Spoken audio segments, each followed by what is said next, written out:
The cover article in the Maine Today magazine section of the Portland Press Herald last Thursday focused on area opportunities for celebrating St. Patrick's Day on March 17th.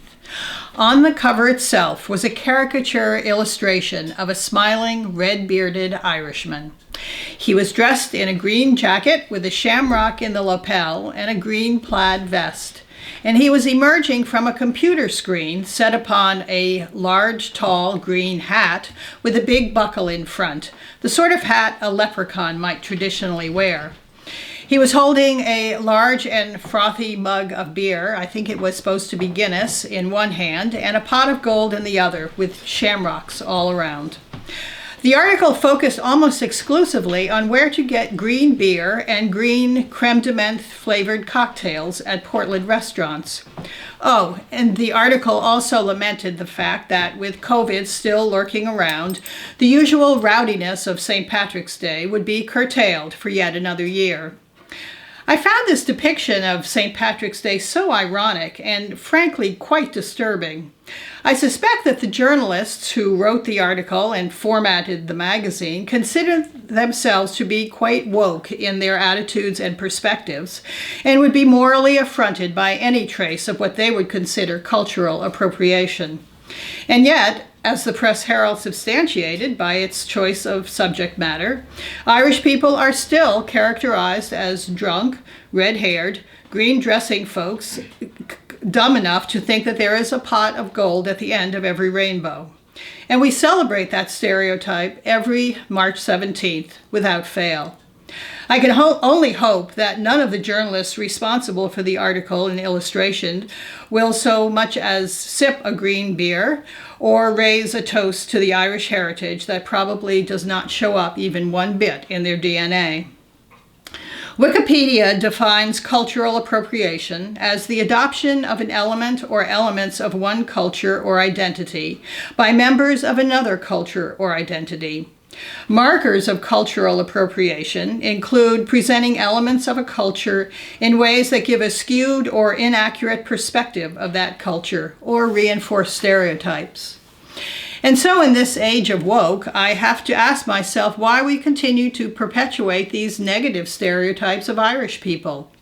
Why are we promoting green beer, preferably drunk in excess, rather than celebrating what St. Patrick really did, which was to survive a kidnapping at age 16, endure 6 years of slavery in Ireland before he escaped, walk 200 miles to the Irish coast in order to get home to Roman Britain, all before returning to Ireland as a trained Christian missionary. His missionary work, by the way, was unique for his century. As one blogger wrote, "Familiar with the Irish language and culture, Patrick chose to incorporate traditional ritual into his lessons of Christianity, instead of attempting to eradicate native Irish beliefs. For instance, he used bonfires to celebrate Easter, since the Irish were used to honoring their gods with fire.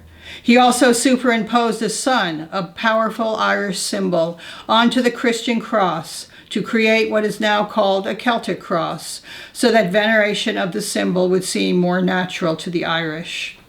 Likewise, why are we taking selfies of ourselves in green shamrock-shaped sunglasses rather than appreciating the Book of Kells, a magnificent illuminated manuscript version of the four Gospels? It is a stunning example of Irish monks keeping alive an ancient art form and interjecting astounding beauty into Europe's dark ages. Some people say celebrating St. Patrick's Day with creme de menthe cocktails is fine because the Irish were never really an oppressed minority. And yet, Britain ruled Ireland for 800 years, and not very nicely either. Those centuries were punctuated by wars, starvation, and the stripping of Irish culture. Here in this country as well, signs declaring "Help wanted, Irish need not apply," were a terse summation of the job discrimination Irish immigrants faced in the mid-19th century. Other people say that to pretend to be Irish on March 17th is okay because the Irish are not people of color. However, we do the same thing to Hispanics on May 5th, Cinco de Mayo, except we wear sombreros and the drink of choice is a margarita or tequila shots. Going forward, I suggest that we affirm a clear distinction between cultural appreciation and cultural appropriation. Appreciation is when someone seeks to understand and learn about another culture in an effort to broaden their perspective and connect with others cross-culturally. Appropriation, on the other hand, is simply taking one aspect of a culture that is not your own and using it for your own personal interest.